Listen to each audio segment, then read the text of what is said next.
All right, so here's part 2 for the Tithonia lovers and or haters out there.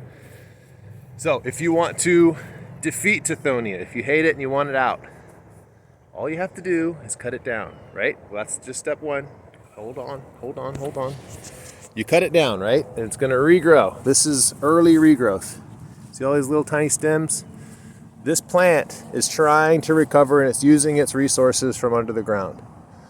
Now, if you come back a couple weeks after you cut it and just start pulling all these little stems off, you're depriving this plant of its ability to recover.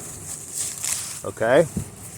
You'll notice I'm doing this effortlessly with, just with my hands. This is obviously compost or whatever you want it to be.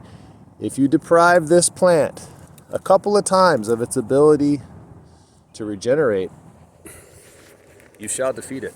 A plant with no leaves can't live.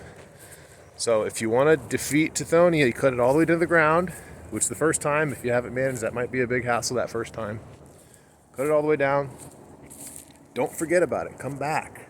Come back in like 2 weeks when it's starting to get all fluffy and hairy with new growth.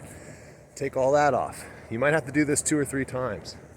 What I've found over time, usually after the second time or maybe the third time, is that most of the stems will start to just give up and they'll dry out, and you can actually with one finger push all these big stems over and just start pulling out the root mass.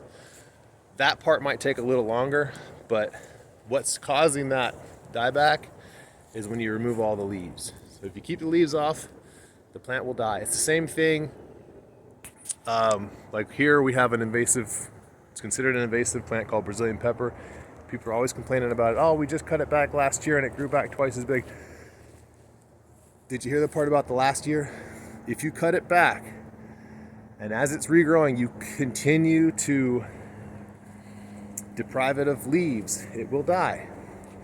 If you don't do that, it's going to regenerate. It's using its stores to regenerate so it can capture more light to build up more stores to regenerate, and that's how it cycles itself. If you break that cycle, that's how you can defeat the plant without having to bring in heavy equipment or going really crazy trying to dig out these roots, because they are a pain to dig out, but you can defeat them another way. You got to use your mind. Use your mind, use your time, use your ability. Try not to use your muscles too much because there's plenty to do, okay? All right, that's part 2 for Tithonia.